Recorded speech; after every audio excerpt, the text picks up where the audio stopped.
ना यार बड़ा न प्यार बड़ा, जो मुसीबत में साथ दे वही इंसान बड़ा। भगवान श्री कृष्ण कहते हैं कि किसी से प्रेम करना जितना आसान होता है और उसी से प्रेम करते रहना उतना ही मुश्किल होता है।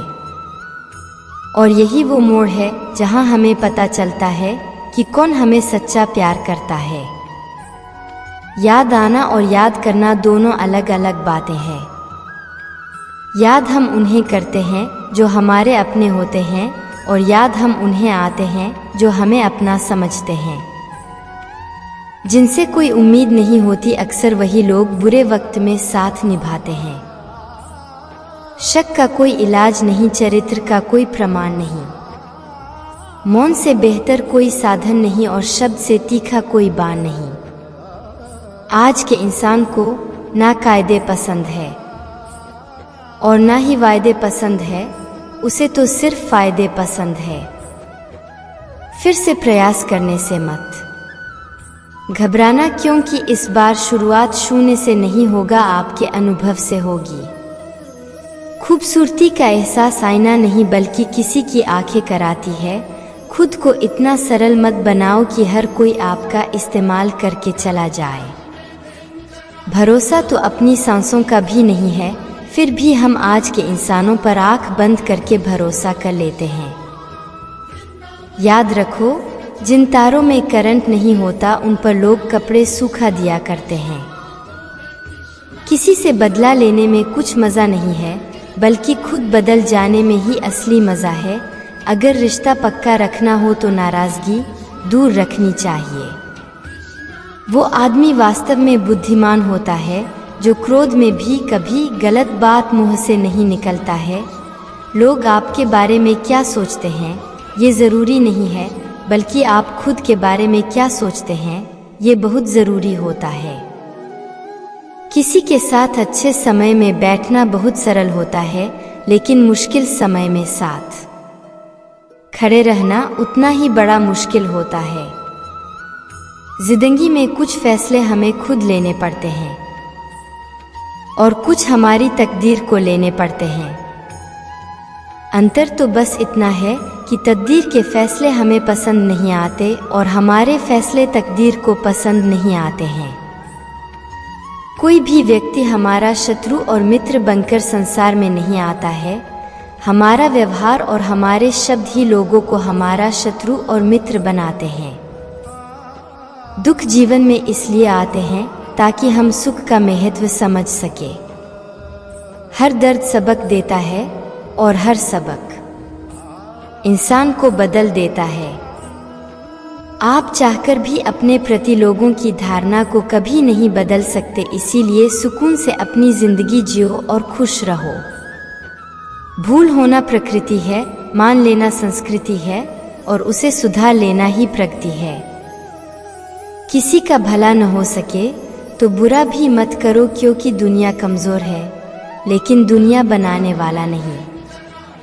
खुद को मिटा कर भी रख दोगे तब भी ये दुनिया आपसे खुश नहीं होगी। इसीलिए वो करो जो आपका दिल चाहे, वो मत करो जो दुनिया चाहती है, क्योंकि दुनिया की पसंद को बदलने में वक्त नहीं लगता है।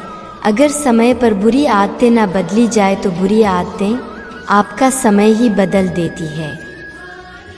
भगवान श्री कृष्ण हमें हमारे मन को शांत और स्थिर करने के लिए 2 उपाय देते हैं। पहला, ध्यान लगाना या मेडिटेशन करना। दूसरा, वैराग्य भाव सीखना। अब ध्यान या मेडिटेशन शब्द सुनते ही आप में से कई लोग कहेंगे कि आप आंख बंद करके सांसें अंदर बाहर नहीं ले सकते हैं। यहाँ हम सब गलती कर बैठते हैं। मेडिटेशन या ध्यान का मतलब सिर्फ आंख बंद कर बैठना नहीं होता। मेडिटेशन का मतलब होता है अपना पूरा ध्यान किसी चीज़ पर लगाना और उसे हटने नहीं देना। अगर आप रोटी बना रहे हैं तो सिर्फ उस बात पर ध्यान दीजिए। अगर आप पिक्चर देख रहे हैं तो अपना पूरा ध्यान पिक्चर पर लगाएं। यह मत सोचिए कि पिक्चर देखकर आप अपना कितना वक्त बर्बाद कर रहे हैं। जब आप जीवन के हर छोटे बड़े काम को पूरे ध्यान से करते हैं तो आपका जीवन ही एक मेडिटेशन बन जाता है। ऐसे जीवन में शांति, स्थिरता, साहस और सफलता का होना अनिवार्य हो जाता है। वैराग्य भाव दूसरा उपाय है। वैराग्य का अर्थ यह नहीं कि आप सब कुछ छोड़कर जंगल में जाकर बैठ जाएं।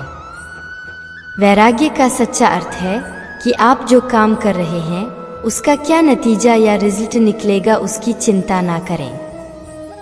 जैसे अगर आपने कोई इंटरव्यू दिया, आप सिर्फ इतना कर सकते हैं कि पूरे मन से तैयारी करें और अपना बेस्ट देकर आ जाएं। वह नौकरी मिलना या ना मिलना आपके हाथ में नहीं है। इस नतीजे के पीछे अलग अलग चीज़ें होती है जो आपके बिल्कुल कंट्रोल में नहीं होती। तो जिस चीज़ के बारे में आप कुछ कर ही नहीं सकते, उसके बारे में चिंता करना किसी मूर्खता से कम नहीं। यही वैराग्य का सच्चा अर्थ होता है और यही है भगवान श्री कृष्ण का दूसरा उपाय।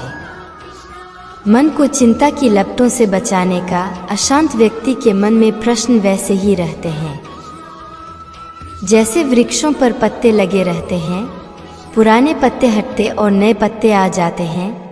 ठीक वैसे ही व्यक्ति के मन में नित नए प्रश्न पनपते हैं। आध्यात्मिक गुरु ओशो ने अपने गीता दर्शन में लिखा है कि अर्जुन के प्रश्नों का कोई अंत नहीं है। किसी के भी प्रश्नों का कोई अंत नहीं होता है। जहाँ श्री कृष्ण जैसा उत्तर देने वाला मौजूद हो तो प्रश्न उठते ही चले जाते हैं। इन्हीं प्रश्नों की वजह से अर्जुन श्री कृष्ण को भी देख पाने में समर्थ नहीं थे। इन्हीं प्रश्नों की वजह से अर्जुन श्री कृष्ण के उत्तर को भी सुन नहीं पा रहे थे। जिस व्यक्ति के मन में प्रश्न ही प्रश्न भरे हों, वह उत्तर को नहीं समझ पाता है, क्योंकि व्यक्ति उत्तर नहीं सुनता है, अपने ही प्रश्नों में उलझा रहता है। जिन लोगों के मन में प्रश्न नहीं है, वही व्यक्ति शांत रहते हैं। ऐसे ही लोग जीवन में सुख शांति प्राप्त कर पाते हैं। मन में प्रश्न रहेंगे तो हम ध्यान भी नहीं कर सकते हैं। इसीलिए अपने मन से प्रश्नों को निकाल देना चाहिए और अपने जीवन में आगे बढ़ते रहना चाहिए। दोस्तों, वीडियो पसंद आया हो तो वीडियो को लाइक करके चैनल को सब्सक्राइब कर लीजिए। फिर मिलते अगले वीडियो में, तब तक के लिए जय श्री कृष्ण, राधे राधे।